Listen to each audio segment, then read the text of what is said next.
We open on some pretty neat miniature work.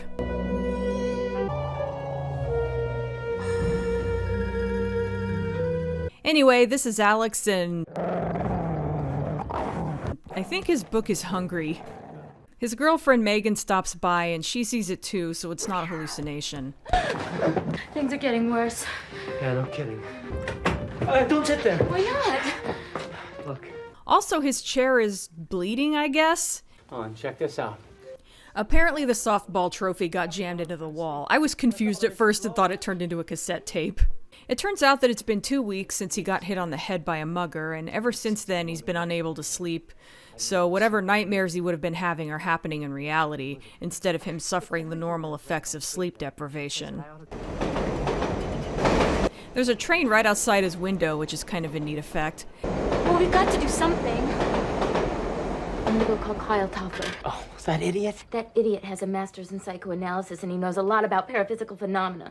After Megan leaves, the visions start getting more intense. Ah, the old scary nun from Catholic school trope.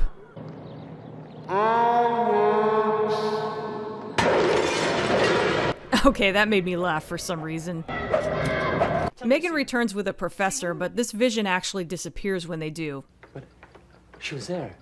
Hallucinations can be very common. Oh, there it is. I'm sorry, the giant hand with the ruler just cracks me up.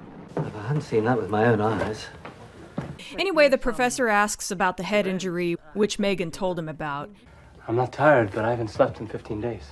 And, these phenomena started then? I know, it started a few days later.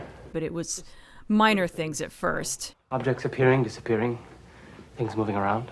and then it escalated. How? What happened? How? Did you not just see the giant nun hand with the giant ruler? I popped the top on a soft drink, and it screamed. And then, once my shoes started tap dancing without me. Oh god, please don't remind me of taps. This is extraordinary. It's fascinating. As for the head injury itself, it happened on the subway, probably why there's a train outside the window. This guy, he pushed me up against a wall and knocked me unconscious. That's pretty scary. I can see why you'd have nightmares about that. Or non-nightmares, whatever. This is really one for the textbooks. Don't do that. Hey, there's a big crack in the wall that leads to who knows where. I'll just stick my face in it. It's fine. What's on the other side of this wall? It's supposed to be a janitor's closet. Okay, nothing happens to him, but that was still reckless. Anyway, he has a theory about what's happening to Alex. All of us need to dream. It's nature's way of dealing with the dark, bestial side of ourselves. Your accident rendered you unable to sleep, and therefore unable to discharge your psychic energies by dreaming. And now, the fear and rage in you are leaking into the real world. Though the way I described it earlier, he's experiencing these things in real life instead of in dreams because he's not sleeping, was a much quicker way to explain it. You're Catholic, aren't you? I'm not a practicing one anymore. What has that got to do with anything? But you went to parochial school? Yes? Is there anything else you'd like to know? Alex, he's just trying to help. No, but if he really wants to help, why doesn't he tell me how to stop these crazy things from happening? Dude, you expect him to have all the answers immediately? Give him a minute to figure this out. Anyway, some cultures believe that the dream world is real, but that you can only access it while asleep, and the professor thinks that Alex somehow opened a portal to it in the real world. A way to physically deal with your subconscious fears and hates. Yeah, kick that giant nun's ass.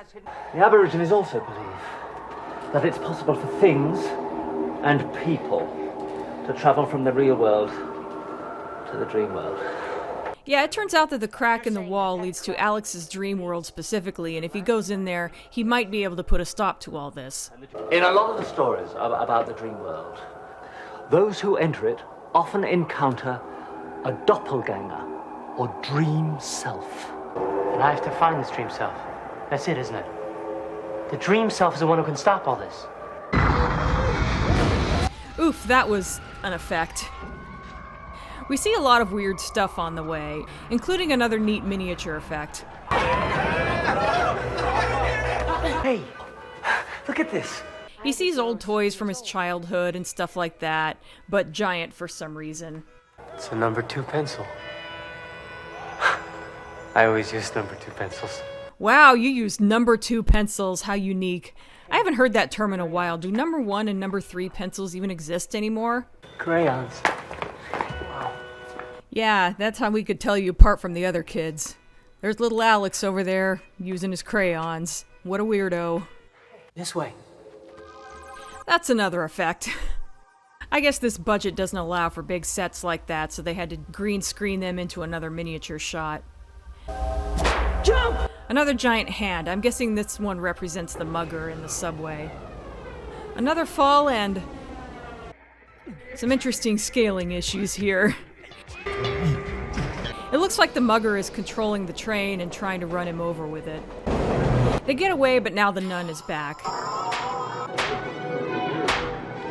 Sister! Oh my God! And I guess she's giant again, but it's hard to tell. The mugger appears beckoning Alex, so he follows into the subway, where he faces the mugger again.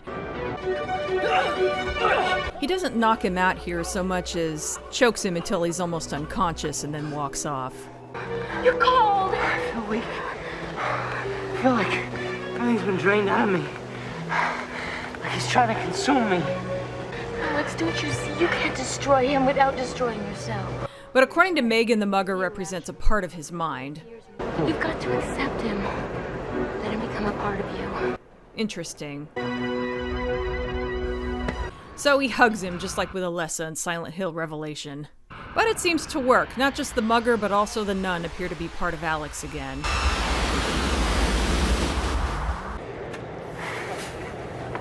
Then he's pulled back into the real world, where everything goes back to normal. It looks like you've solved your problem, Alex. Yes. Do you feel any different?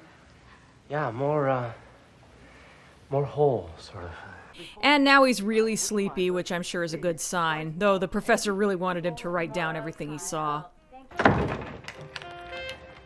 Now I'm gonna make your dreams come true. What the hell, Megan? Time and a place. The guy hasn't slept in 2 weeks. Give him a break. And so ends Perchance to Dream, on some more neat miniature work. Notice anything different about this Monsters episode? No freaking monsters are in it! I mean, there's the giant hands and such, but that doesn't really count. That's just a scale trick. There's no makeup or puppets or anything cool like that involved. At least Half as Old as Time involved a monster, even if it didn't show it and it was just represented with a statue. I don't hate this episode, but I do feel like it would have been better suited for some other anthology series. The lack of a monster kind of irks me, and this story was just a little too ambitious for the series' budget. I don't mind cheesy effects so much when it's in the form of a puppet or something, but when the whole world looks fake, it just kind of takes you out of it too much, in my opinion. Someone should have told them to rein it in or come up with a story better suited for the budget. On the upside, I do think it's an interesting story. I love the idea that there's an actual dream world that you can only access while you're asleep. And a lot of the ideas shown that are pulled out of Alex's memories are sufficiently dreamlike. Granted, it's not an original idea. This episode basically has the same general plot as every Nightmare on Elm Street movie. But that's okay. It's an idea that is interesting to see play out. I should probably also mention that it shares a title with an early Twilight Zone episode that also involves a man who hasn't been sleeping, and there's a lot of weird nightmarish imagery, but the similarity ends there. That one is actually more like Nightmare on Elm Street because he's avoiding trying to fall asleep, so I think it's probably just coincidence that both are named after the same Shakespeare quote. Alex was played by Raphael Sbarge, who was a recurring character on Star Trek Voyager and Once Upon a Time, and a main character on The Guardian. Megan was played by Sarah Buxton, who has mainly been in soap operas. It was written by Michael Reeves, who also wrote Sleeping Dragon and Fool's Gold and has one more coming. Yeah, his episodes have been fairly mediocre, but kind of fun so far. That's about all I have to say about this one. It's okay, but shouldn't have really been a Monsters episode. Next up is a fun one, One Wolf's Family. See you then.